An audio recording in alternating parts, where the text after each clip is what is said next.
இந்த நாளிலே சுருக்கமாக 4 காரியத்தை மட்டும் பார்த்து நாம் முடிக்கப் போகிறோம். ஒன்று, கிறிஸ்துவின் பாடுகளின் மேன்மை. 2வது, ஜெபத்தின் மேன்மை.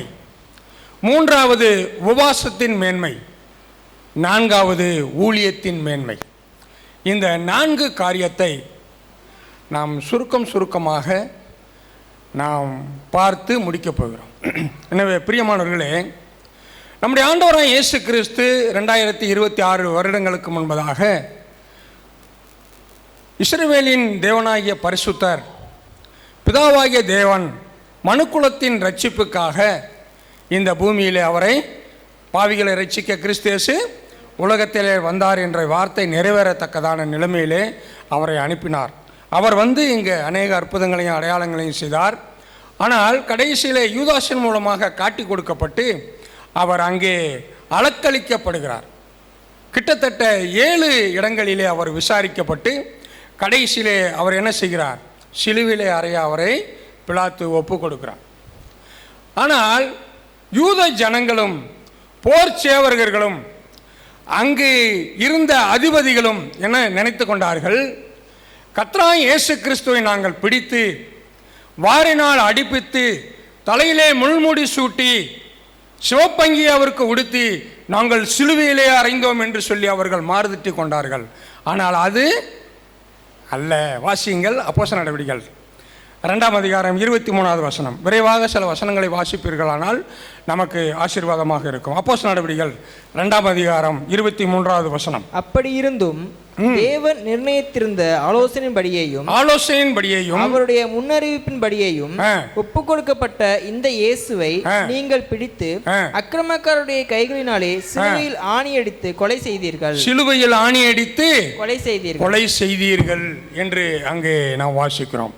பிரியமானவர்களே, மனிதனுடைய ஆலோசனை அல்ல, பிலாத்தினுடைய ஆலோசனை அல்ல, யூத ஜனங்களுடைய ஆலோசனை அல்ல, போர்ச்சியவர்களுடைய ஆலோசனை அல்ல. யாருடைய ஆலோசனை?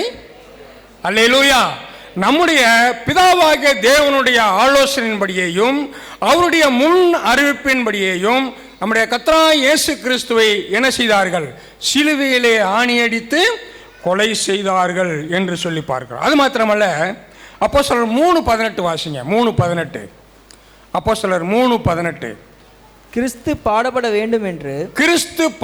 வேண்டும் என்று தேவன் தம்முடைய தீர்க்கதரிசிகள் எல்லாருடைய வாக்கினாலும் முன்னறிவித்தவைகளை அடுத்தபடியாக தீர்க்கதரிசிகள் பழைய ஏற்பாட்டிலே நாம் வாசித்து பார்ப்போமானால் அங்கு ஏசாயா 53ஆம் அதிகாரம், சங்கீதம் 22ஆம் சங்கீதம், இதுகளிலே நான் வாசிக்கும் பொழுது, இன்னும் அநேக பழைய ஏற்பாட்டு புஸ்தகங்களை நான் வாசிக்கும் பொழுது நம்முடைய கர்த்தராகிய இயேசு கிறிஸ்துவினுடைய பாடு மரணத்தை குறித்து அவர்கள் திட்டமும் தீர்க்கமாக தீர்க்கதரிசிகள் எழுதியிருக்கிறதை நாம் என்ன செய்யலாம்?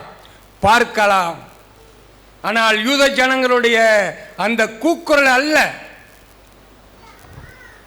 ஆண்டவருடைய தீர்மானம் 2வது தீர்க்கதரிசிகள் உரைத்தது அங்கே நிறைவேறத்தக்கதாக நடந்தது.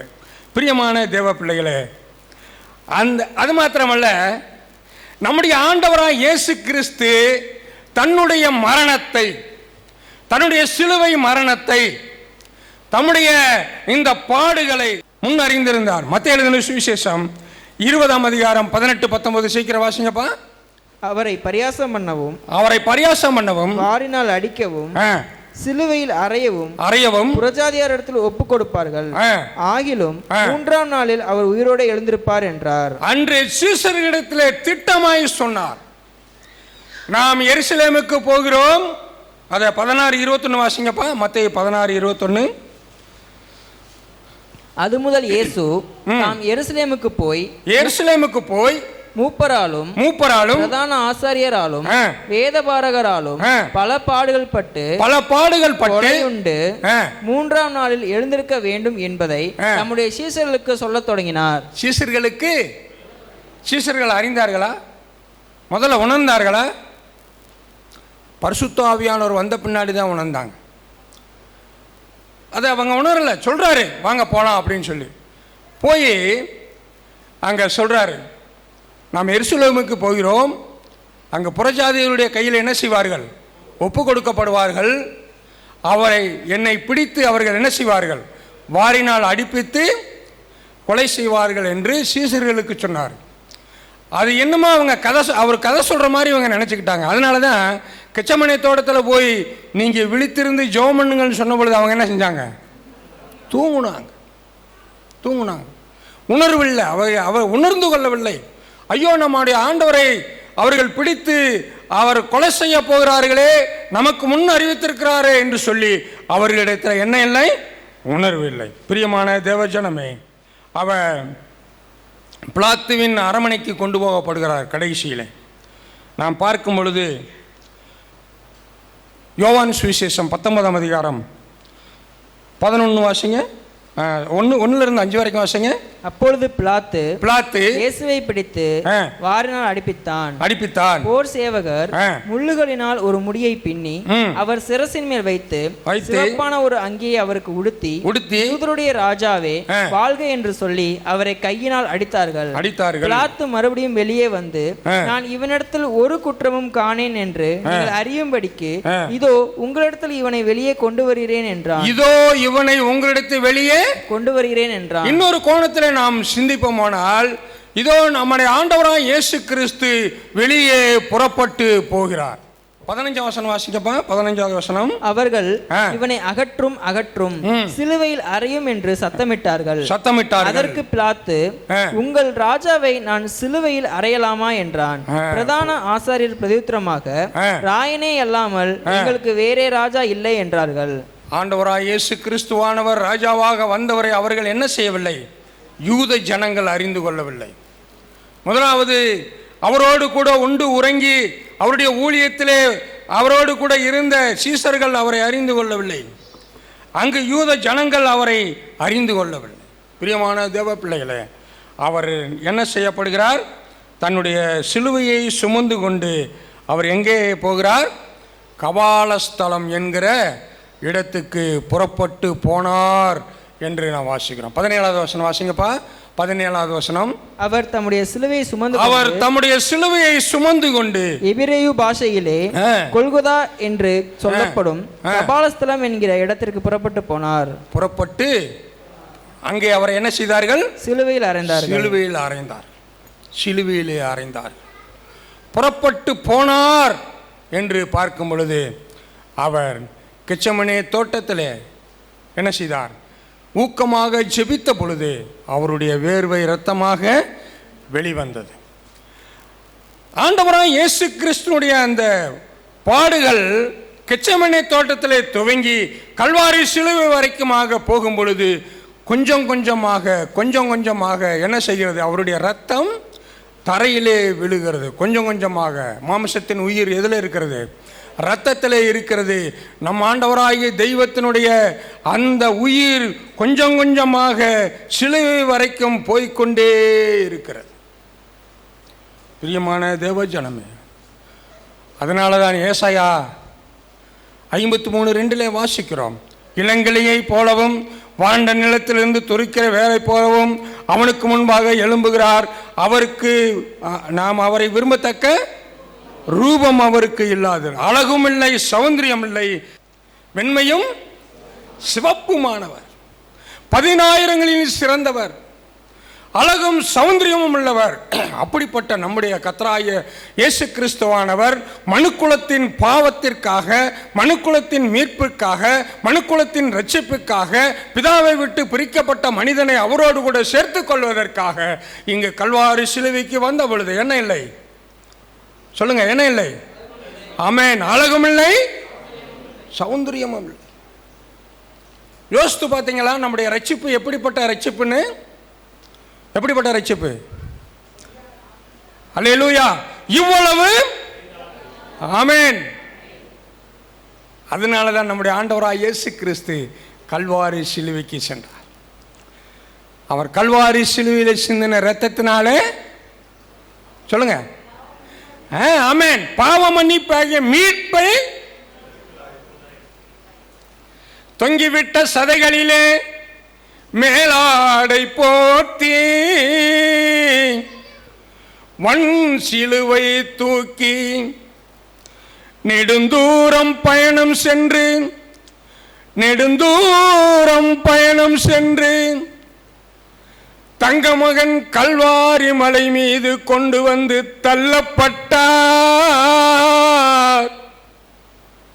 நெடுந்தூரம் பயணம் சென்று தங்கமகன் கல்வாரி மலை மீது கொண்டு வந்து தள்ளப்பட்டார். அங்கியினை உரிக்கையிலே உறைந்த இரத்தம் மறுபடியும் அழுததம்மா. பிரியமான தேவ பிள்ளைகளே, நம் ஆண்டவராய் இயேசு கிறிஸ்து அலக்களிக்கப்பட்டு வாரினால் அடிக்கப்பட்டு சாட்டையாலும் சவுக்காலும் அடிக்கப்பட்டு தலையிலே முள்முடி சூடப்பட்டு அங்கு மேலங்கியை அவருக்கு உடுத்தி, ஏன் உடுத்தினார்கள் தெரியுமா? அந்த இரத்தம் வெளியே தெரியாமல் இருப்பதற்காக சிவப்பான அங்கியை அவருக்கு உடுத்தினார்கள்.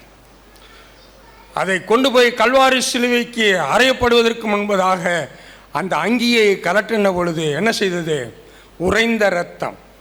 வெயிலிலே அந்த வடிந்த இரத்தம் எல்லாம் அந்த அங்கியோடு என்ன செய்தது? ஒட்டி கொண்டது. அதை பிக்கும் பொழுது எப்படி இருந்திருக்கும்? வேதனை, வேதனை, வேதனை.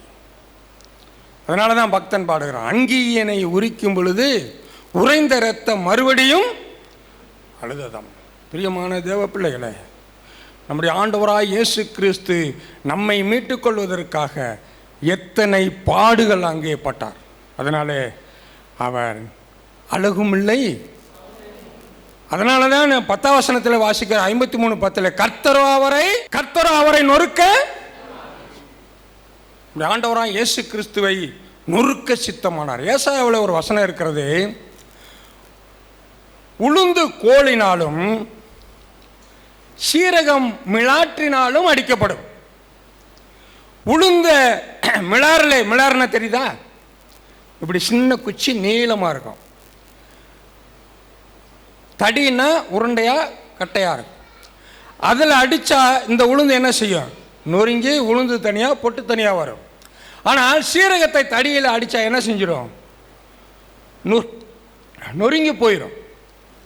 அதை என்ன செய்வாங்க? மிளாரிலே அடிப்பார்கள். 38ஆம் அதிகாரத்தில் இருக்குன்னு நினைக்கிறேன் அந்த வசனம். வாசிக்க வேண்டாம்.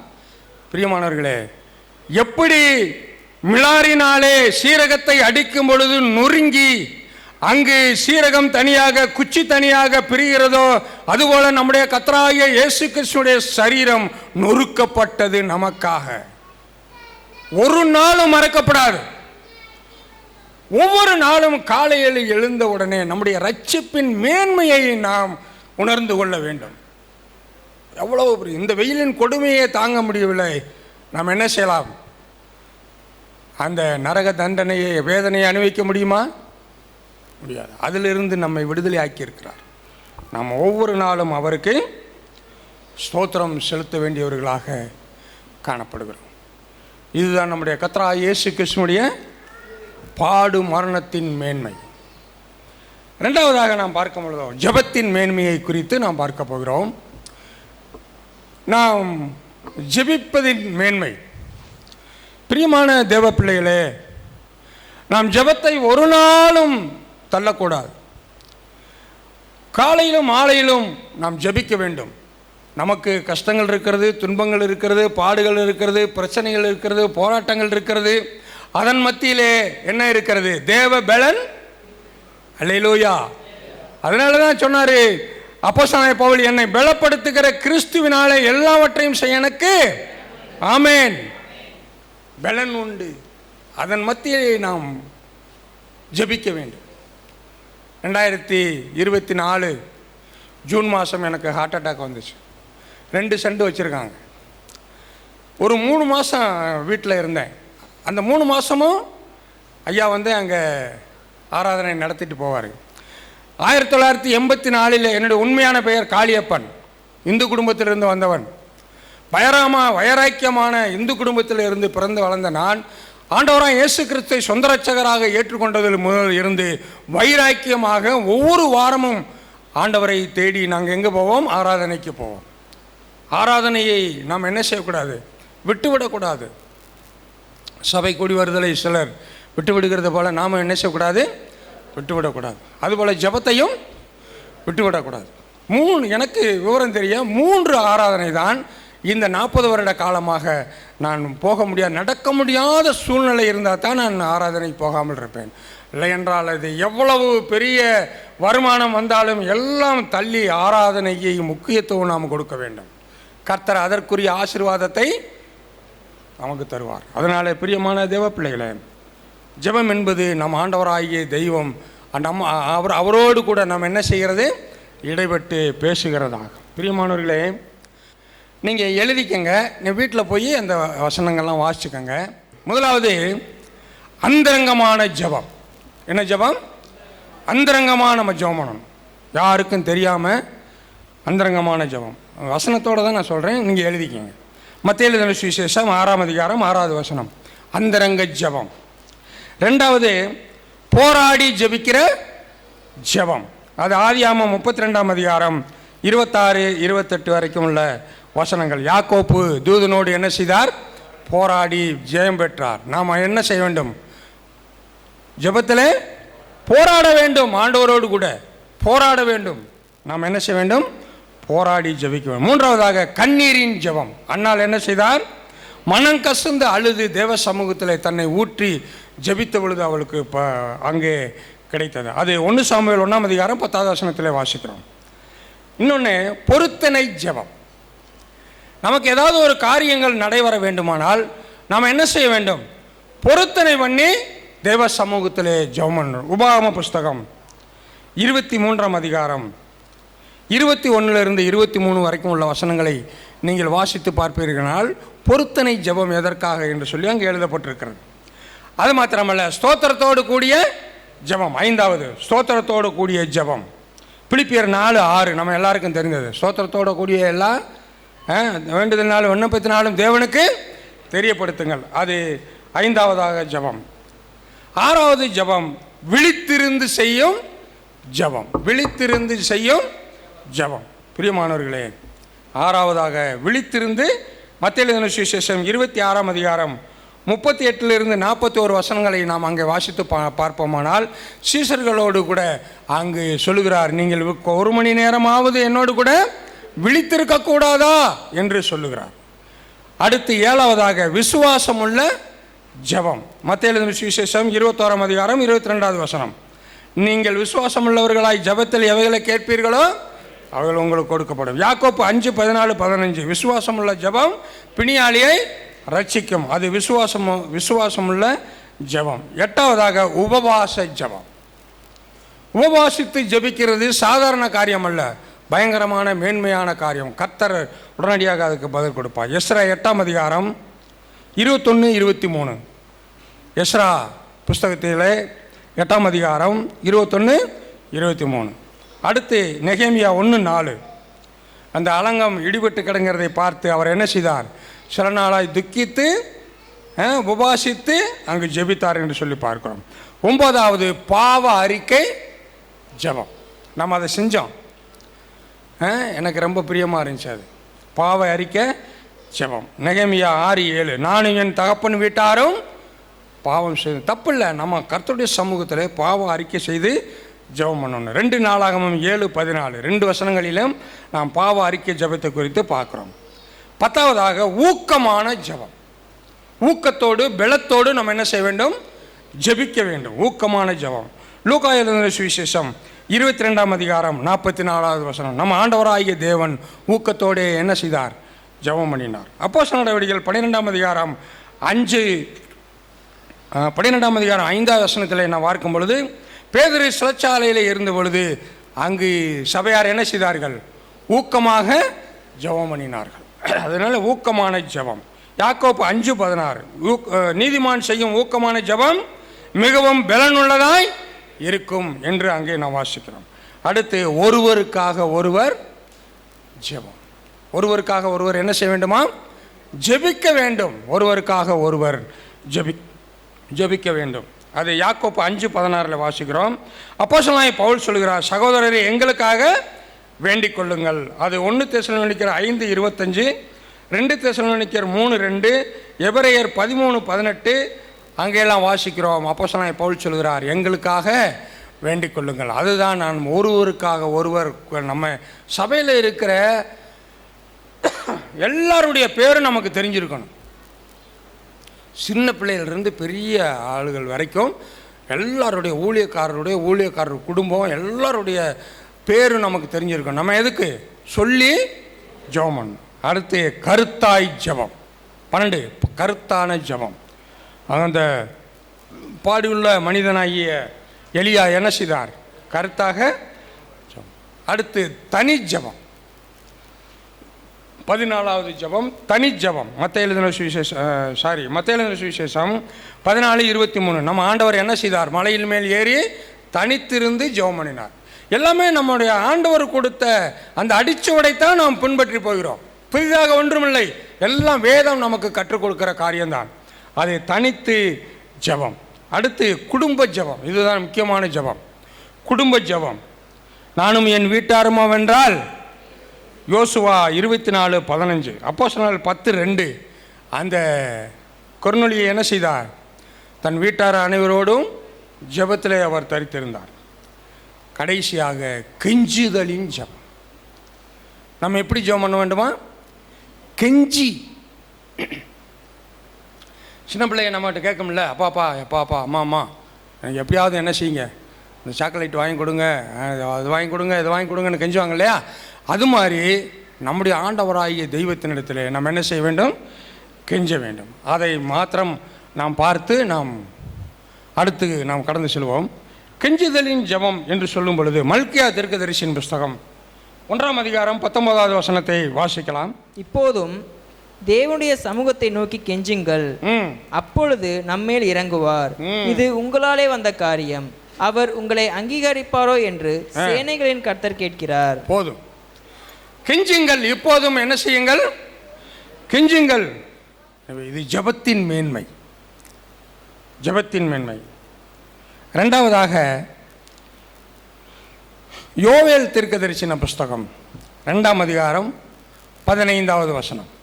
பரிசுத்த உபவாச நாளை நியமியுங்கள் என்று அங்கே வாசிக்கிறோம்.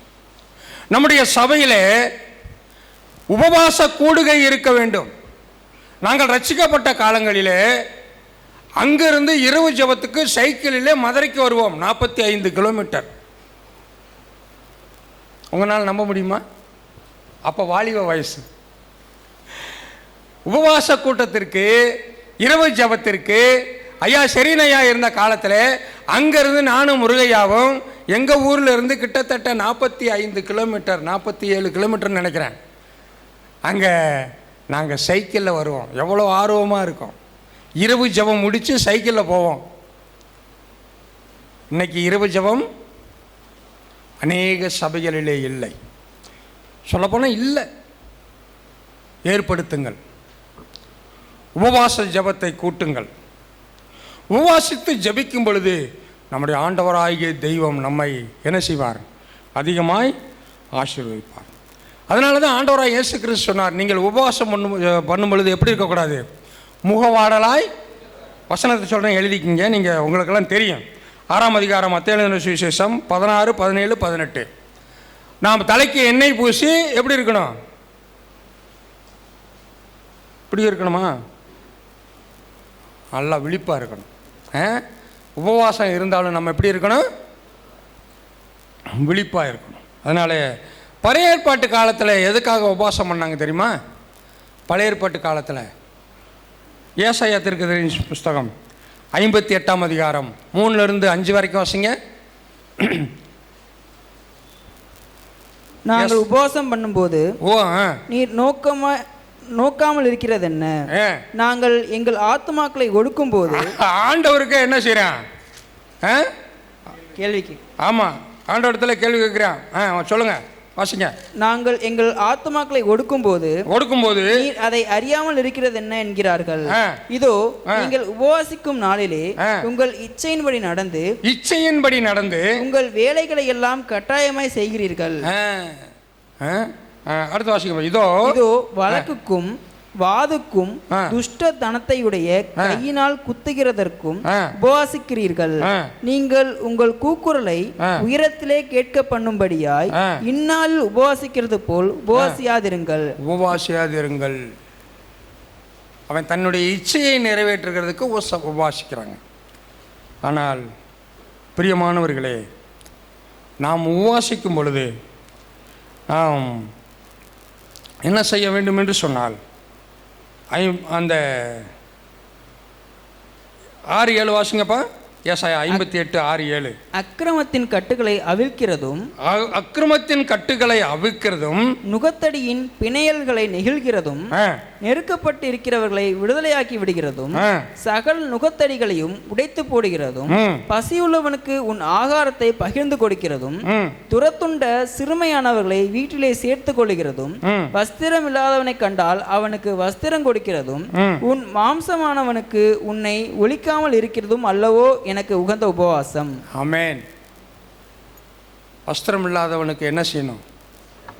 சபையில் ஒரு பாப்பா எல்லா வாரமும் ஒரே ட்ரெஸ்ஸை போட்டு வருதுன்னு வைங்க, நம்ம என்ன செய்யணும்? அதை கவனிக்கணும்.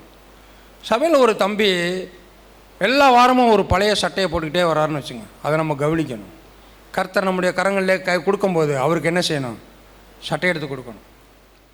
நம்ம கவனிக்கணும். நம்முடைய சபையில் வர்றவங்கள, நம்ம அக்கம் பக்கத்தில் இருக்கிறவங்கள நம்ம கவனிக்கணும். அவங்களுடைய வாழ்க்கை எப்படி இருக்கிறது, அவங்களுடைய வாழ்க்கை தரம் எப்படி இருக்கிறது, அவங்களுடைய ட்ரெஸ்ஸு எப்படி உடுத்துறாங்க, அவங்க எப்படி சாப்பிட்றாங்க, அதெல்லாம் நம்ம கவனிக்கணும். கவனித்து நம்ம என்ன செய்யணும்?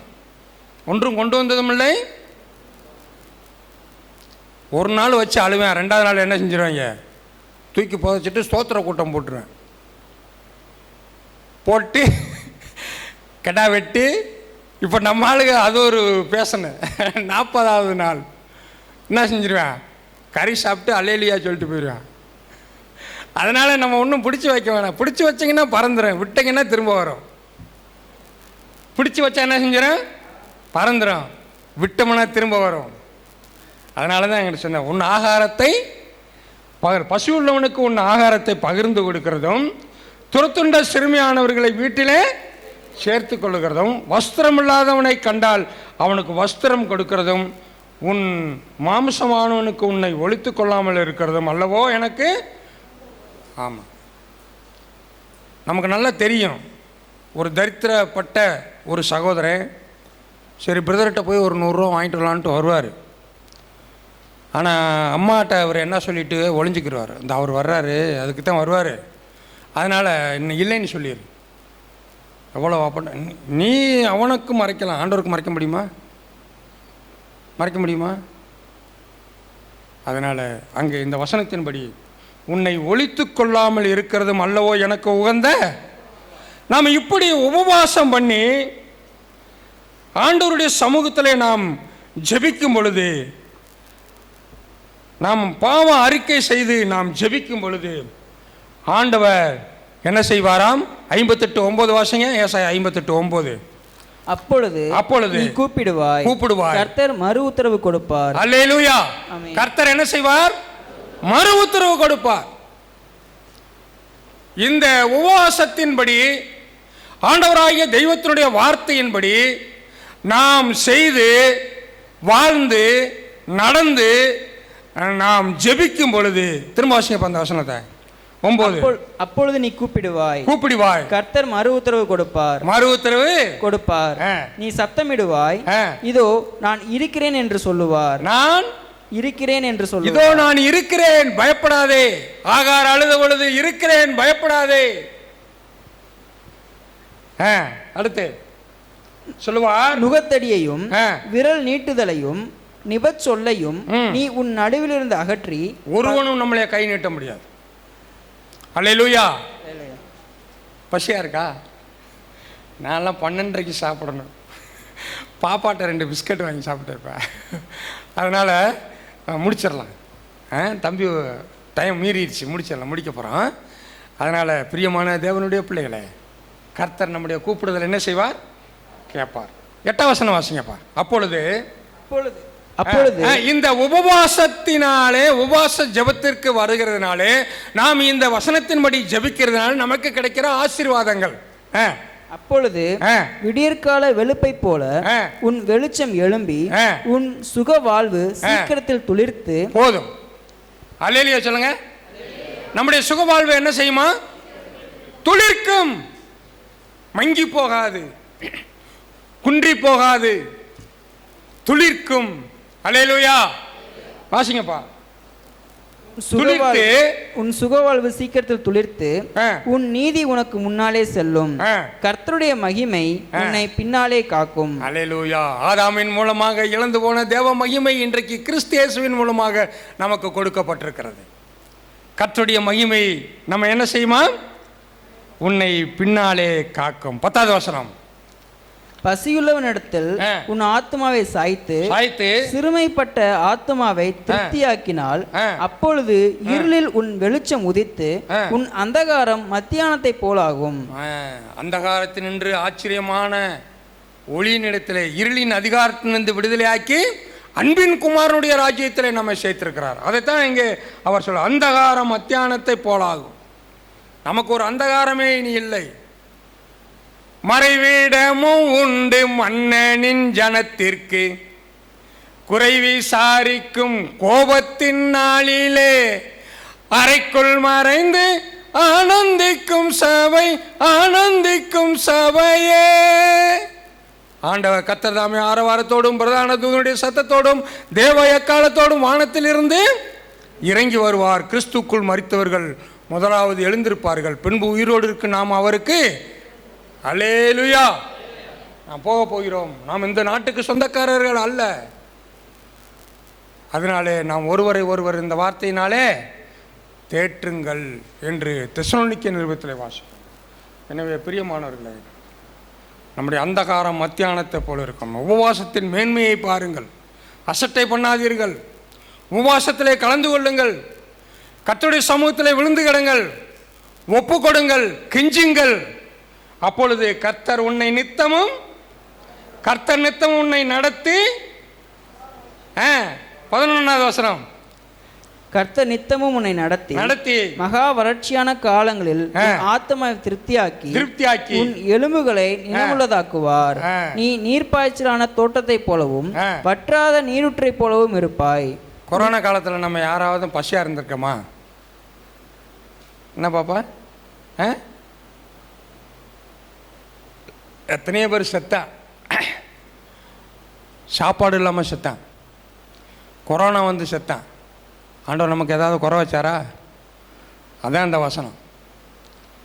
கர்த்தர் நித்தம் உன்னை நடத்தி மகா வறட்சியான காலங்களில் உன் ஆத்மாவை திருப்தியாக்கி உன் எலும்புகளை நின்னமுள்ளதாக்குவார்.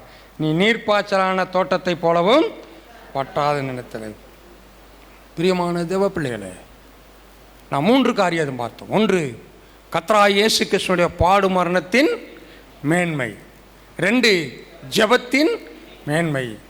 3, உபவாசத்தின். கடைசியாக ஒரு 2 நிமிஷத்தில் நான் சொல்லி முடிக்கிறேன். தயவுசெய்து மன்னிச்சுங்க, கொஞ்சம் நேரம் கூட போயிடுச்சு. ஊழியத்தின் மேன்மை. நீங்கள் புறப்பட்டு போய் சத்தமாக சொல்லுங்க. நீங்கள் புறப்பட்டு போய் சீசராக்கி பிதா குமாரன் பரிசுத்த ஆவி நாமத்தினாலே அவர்களுக்கு. இது எங்க இருக்கு? மொத்தம் 28 கடைசி வசனங்கள், 3 வசனங்கள். அதனால நம்ம என்ன செய்யணும்? 1 பேதுரு 2:9 வாசிங்க. நீங்களோ உங்களை அந்தகாரத்தினின்று எல்லாத்துக்கும் பைபிளை பரட்டக்கூடாது. ஆச்சரியமான ஒளியினிடத்தை வரவேற்றருடைய புண்ணியங்களை அறிவிக்கும்படி அறிவிக்கிறோமா?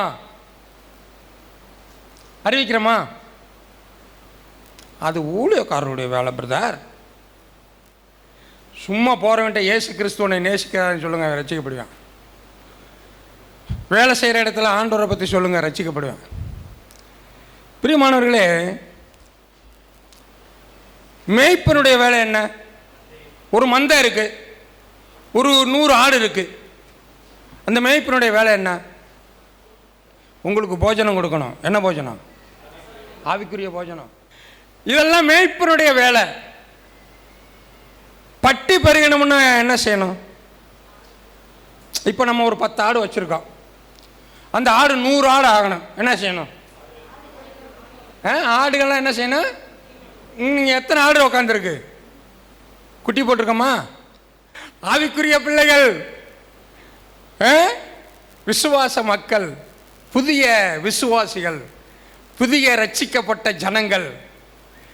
ஆடு குட்டி போட்டால் தான் பட்டி என்ன செய்ய பெருகும். இல்லைன்னா அவ்வளோதான். இன்னும் இந்த இடம்லாம் நிறையணும், எல்லாம் நிறையணும், இடம் பத்தாது. அதனால் நம்ம என்ன செய்யணும்? ஆடு குட்டி போடணும், மறந்துடக்கூடாது. அப்போ நம்ம என்ன செய்யணும்? விசுவாசிகளாகிய நம்ம தான் ஊழியம் செய்யணும். ஊழியம் செஞ்சு கொண்டு வந்து அவர்கிட்ட ஒப்படைச்சிடணும். அவர் என்ன செய்வார்? கர்த்தரின் மேய்ப்பராக இருக்கிறார், நான் தாழ்ச்சி அடையேன்னு சொல்லி அவர் வழி நடத்துவார். அதனால் பிரியமானவர்களே, ஒரு வசனத்தை வாசிங்க, நான் முடிக்கலாம். அதனால் ஆடுகள் நம்ம என்ன செய்ய வேண்டும்? குட்டி போடணும். பட்டி பெருகுனா என்ன வரும்? சில வரும், ஏன்னா நிறைய புழுக்கெல்லாம் போடும், ரொம்ப கஷ்டமெல்லாம் வரும். அவர் பார்த்துக்கிறவார், அதுக்கு நமக்கு சம்மந்தம் இல்லை. ஆனால் பட்டியை நம்ம என்ன செய்யணும்?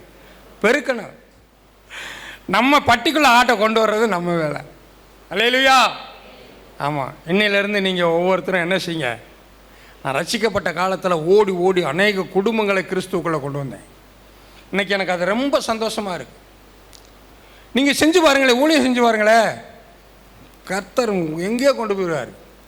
ஒரு வேஷ்டி ஒரு சட்டை மாத்திரம்தான் கிட்டத்தட்ட வருஷ கணக்கில் இருந்துச்சு. ஆனால் இன்றைக்கு நானும் என் பிள்ளைகளும் கர்த்தருக்கு மகிமையாக கர்த்தர் என்ன செய்து வைத்திருக்கிறார்? உயர்த்தி. என் பேத்தி கல்யாணம் படிக்க போகிறோம். அதை பார்க்கக்கூடிய நான் ஜெபம் பண்ணேன், ஆண்டவரே இந்த ஜெபம் என்னன்னு எனக்கு தெரியல, என் பேத்தியோடைய பிள்ளையை நான் பார்க்கணும் ஆண்டவரே அப்படின்னு சொல்லி நீ ஜெபம் பண்ணிகிட்டு இருக்கேன். அதனால் கர்த்தருக்கு பயப்படுகிற மனுஷன் இவ்விதமாக ஆசீர்வதிக்கப்படுவான். அந்த வசனத்தில் பாருங்களேன், உலகத்தின் முடிவு வரைந்தும் சகல நாட்களிலும், உலகத்தின் முடிவு வரைந்தும் சகல நாட்களிலும் நம்மோடு கூட இருக்க வேண்டுமானால் அதற்கு மேலே உள்ள வசனம் என்ன சொல்லுது? நீங்கள் புறப்பட்டு போய் சகல ஜாதிகளையும் சீசராக்கி பிதா குமாரன் பரிசுத்த ஆவியின் நாமத்தினாலே அவர்களுக்கு ஞானஸ்நானம் கொடுத்து நான் கட்டளையிட்ட யாவையும் அவர்கள் கை கொள்ளும்படி அவர்களுக்கு உபதேசம் பண்ணுங்கள். அப்பத்தான் நம்மோட இருப்பார். நீர்ப்பாய்ச்சலான தோட்டத்தை போல் இருப்பாய், உன் மனைவி வீட்டோரங்கள் கனிதரும் திராட்சை கொடியை போல் இருப்பார், உன் பிள்ளைகள் ஒலிவ மர கன்றுகளைப் போல இருப்பார்கள் எல்லாம் சொல்லுவாங்க. ஆனால் அப்படிலாம் இருக்கணும்னா என்ன செய்யணும்? என்ன செய்யணும்? கர்த்தருக்கு அது மேலே உள்ள வசனம் 28ஆம் சங்கீதம் 128. கர்த்தருக்கு பயப்படுகிற மனுஷன், ஆமாம், கர்த்தருக்கு பயந்தாத்தான் மனைவி திராட்சை கொடி, பிள்ளைகள் ஒலிவ மர கன்றுகள் எல்லாம் இருக்கும். பயப்படலைன்னா, அதுபோல் நம்ம புறப்பட்டு போகலைன்னா கர்த்தர் நம்மோட இருக்க மாட்டார். நீங்கள் ஒவ்வொரு ஆசீர்வாதத்தையும் ஒவ்வொரு காரியத்தையும் ஆண்டவர் சொன்ன நன்மைகளையும் நீங்கள் வாசிக்கும் பொழுது அதற்கு மேலே உள்ள வசனத்தை வாசிங்கன்னா கட்டளையோடு கூட ஆசீர்வாதம் தான் இருக்கும். கர்த்தராகிய இயேசு கிறிஸ்துவினுடைய பாடுகளின் மேன்மை, ஜெபத்தின் மேன்மை, உபவாசத்தின் மேன்மை, ஊழியத்தின் மேன்மை, இந்த நினைவுகளோடு கூட நாம் ஆண்டவருடைய சமூகத்தில் நம்மை ஒப்பு கொடுத்து நாம் கர்த்தரை ஆராதித்து தொழுது கொண்டு நாம் கர்த்தரை மகிமைப்படுத்துவோம். தேவனுடைய நாமமே மகிமைப்படுவதாக. ஆமென்.